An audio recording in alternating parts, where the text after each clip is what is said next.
Bonsoir à tous. Eh bien, nous sommes encore réunis ce soir pour une belle soirée en présence de notre Seigneur. C'est un privilège et une grâce encore pour ma part, et je veux le faire en toute humilité, de conduire ces instants et de vous amener, je l'espère, à vous approcher encore davantage du Seigneur. Le chant que j'ai choisi pour introduire ces moments, il nous exhorte à écouter davantage le Seigneur. C'est ce dont on va parler ce soir.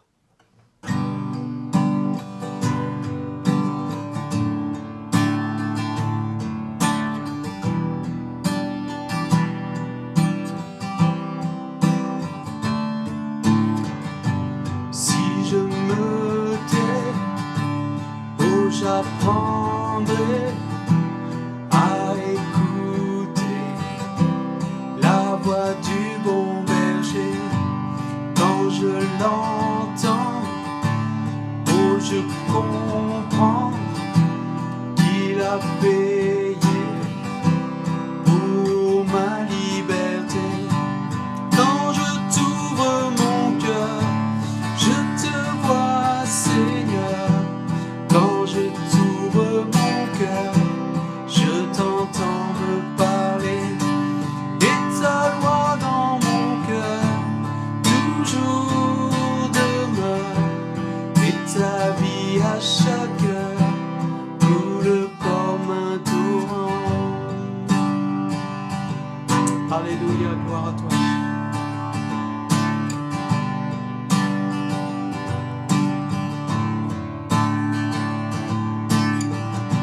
Si je me tais, oh j'attendrai à écouter la voix du bon berger.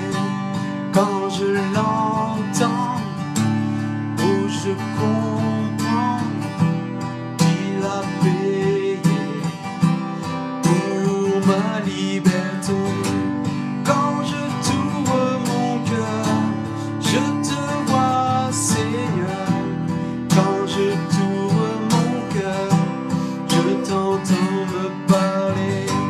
Et ta loi dans mon cœur toujours demeure. Et ta vie à chaque heure coule comme un torrent. Alléluia, oui Seigneur, que ta vie coule comme un torrent.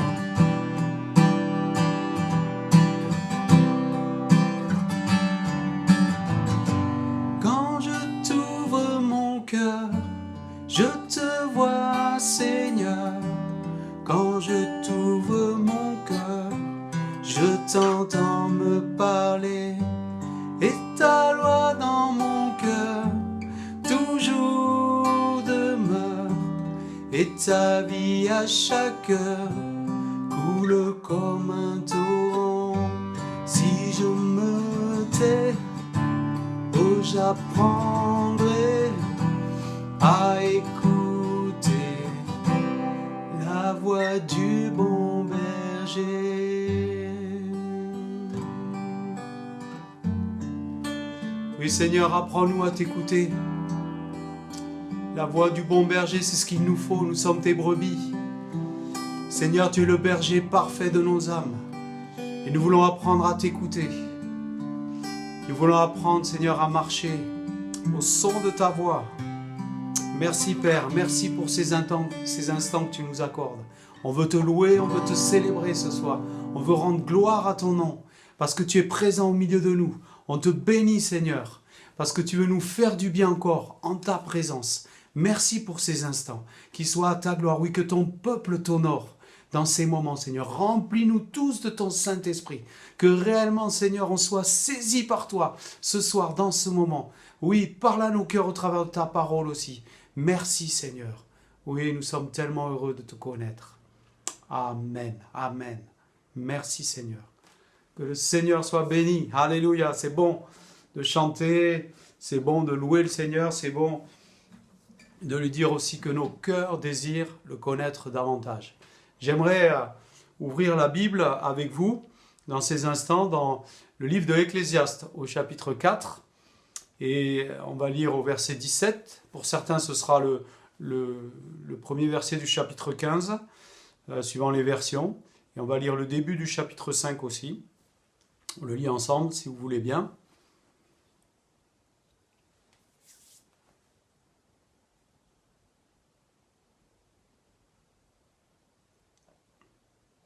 Veille sur ton pied lorsque tu entres dans la maison de Dieu.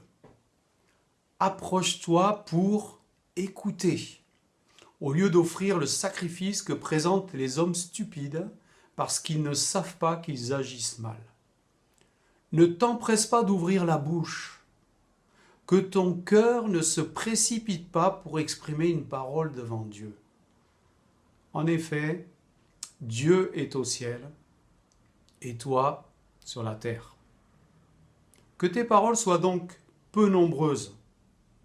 Oui, les rêves surgissent dans un flot d'occupation et la voix de l'homme stupide dans un flot de paroles.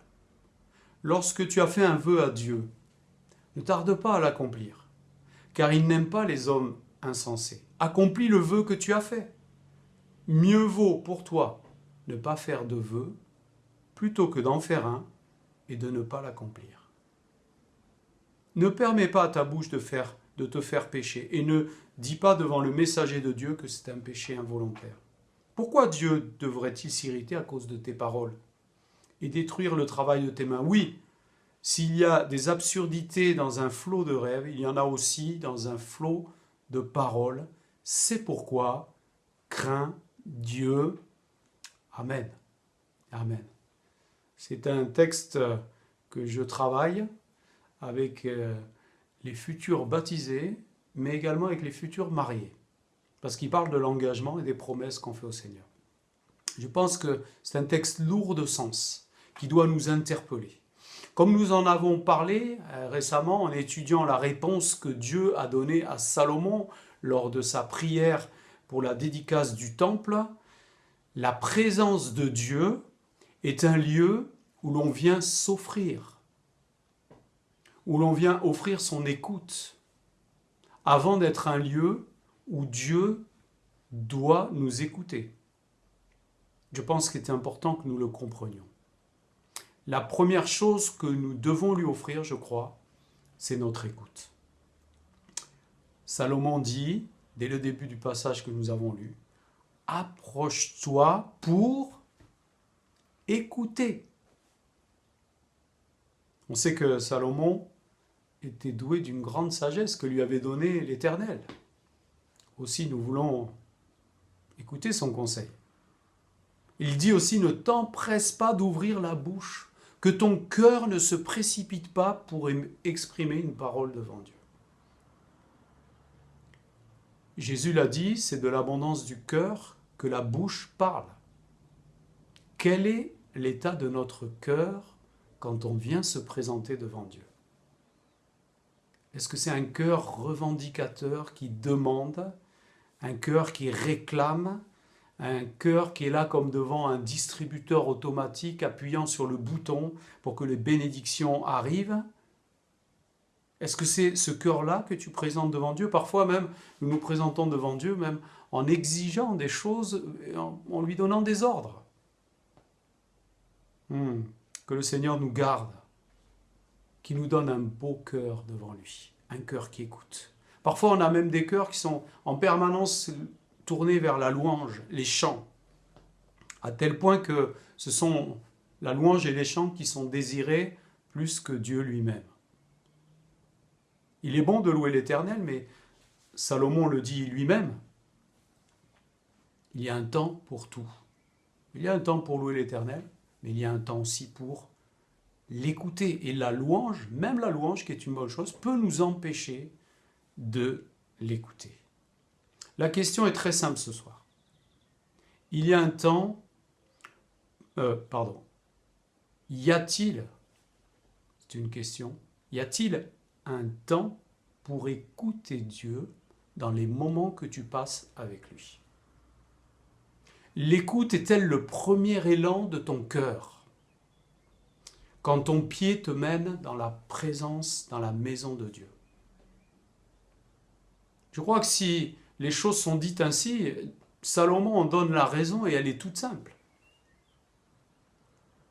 Il dit, Dieu est au ciel, j'aime beaucoup cette phrase. Dieu est au ciel et toi tu es sur la terre. Et mes amis, n'inversons pas les rôles. N'inversons pas les rôles où ce serait nous qui parlons et Dieu qui nous écoute sagement. Que le Seigneur nous aide. Ça se passe de commentaires. Et le prophète Ésaïe nous donne cette image du potier, que l'homme qui se croit pour le potier, qui est en train d'essayer de façonner un vase en priant Dieu, alors que c'est le contraire qui doit se passer, c'est nous qui devons nous mettre sur le tour et nous laisser façonner par Dieu. Salomon explique à plusieurs reprises dans ce passage, vous l'avez remarqué, que celui qui ne cesse de parler devant Dieu est un homme stupide. Il le dit en particulier pour ceux qui font des promesses à la va-vite. Et il dit qu'en faisant une promesse, tu risques de faire pécher ta bouche, parce que si tu fais une promesse et que tu ne la tiens pas, c'est une trahison. Et quand on ne tient pas une promesse, qu'on trahit un ami, parfois même son conjoint, c'est très ennuyeux. Mais quand c'est vis-à-vis de Dieu qu'on le fait, c'est grave, c'est très grave. Et nous ne devons pas prendre ces choses à la légère. D'ailleurs, à la fin du passage, Salomon dit « Crains Dieu ». Nous devons le craindre. Nous avons besoin, encore une fois, de nous humilier devant lui. Pour toutes les promesses non tenues. Pour toutes les paroles en trop. Les paroles qui viennent de notre chair au lieu de laisser l'esprit nous conduire. Les paroles que nous prononçons alors que le Seigneur voudrait que nous nous taisions pour l'écouter. Demandons le secours du Saint-Esprit pour avoir cette capacité à écouter que nous n'avons pas naturellement. La semaine dernière, Johan nous a parlé de Samuel, qui, bien qu'étant un enfant, a compris, grâce au sacrificateur Élie, qui lui a expliqué comment il devait se présenter devant Dieu. Et il va se présenter en lui disant « Parle, car ton serviteur écoute. » Amen, amen. Quelle belle phrase, quelle belle phrase. Que ce soit la nôtre ce soir. Seigneur, oui, pardon, parce que devant toi, nous parlons beaucoup. Mais Seigneur, je veux apprendre à t'écouter. Je te remercie de m'aider à avoir des moments de silence devant toi. Je te remercie pour tous les moments où je médite longuement ta parole, parce qu'à ce moment-là, c'est toi qui me parles. Apprends-moi, Seigneur, à ne pas multiplier les paroles, mais à savoir t'écouter. Apprends-nous-le à chacun ce soir. Merci, Seigneur. Gloire à toi, Jésus. Amen. Je vous propose ce soir on ne va pas faire comme d'habitude, après une telle prédication. Peut-être que ce serait maladroit de ma part de vous lister encore des sujets de prière pour que jusqu'à 8h30, vous ne fassiez que prier, demander des choses à Dieu. Peut-être c'est l'occasion de vous tenir devant Dieu. Si vous avez besoin de vous humilier par rapport à ce qu'on vient de dire, faites-le. Si vous désirez vous consacrer davantage dans l'écoute, faites-le. Je voudrais vous encourager peut-être à ouvrir vos Bibles et à dire « Seigneur, parle-moi ». Voilà, faites comme le Saint-Esprit vous conduit dans ces moments. Mais laissez Dieu vous parler. Peut-être vous pouvez rester silencieux, c'est compliqué, c'est pas facile. Restez silencieux en attendant que Dieu vous parle. J'aimerais vraiment vous encourager. Pour ceux qui ont du mal à rester dans le silence, c'est bien. Méditez la parole. C'est un excellent moyen de laisser Dieu vous parler. À condition, bien sûr, que vous lisiez en demandant le secours du Saint-Esprit et que vous ayez une lecture spirituelle de la parole. Voilà. Et pour tous les sujets que nous avons l'habitude de porter, nous les confions à Dieu, il les connaît. On les apporte chaque mardi. On sait que les projets de l'Église, toutes ces choses, la situation du pays, tout cela, peut-être pourra terminer ce moment un peu avant 8h30 pour que notre pays, pendant ce temps, se mette à l'écoute de l'Éternel. Ce serait tellement formidable que nos dirigeants, que nos compatriotes, nos concitoyens profitent de ce temps pour se mettre à l'écoute de l'Éternel. Que le Seigneur vous bénisse, que le Seigneur bénisse ce temps de prière, que vraiment il dispose nos cœurs à une écoute attentive. Et on continuera d'écouter ensuite à 8h30 avec l'étude sur le décalogue que Julien nous apportera. Soyez bénis et apprenez à écouter le Seigneur. Que son nom soit glorifié. Amen.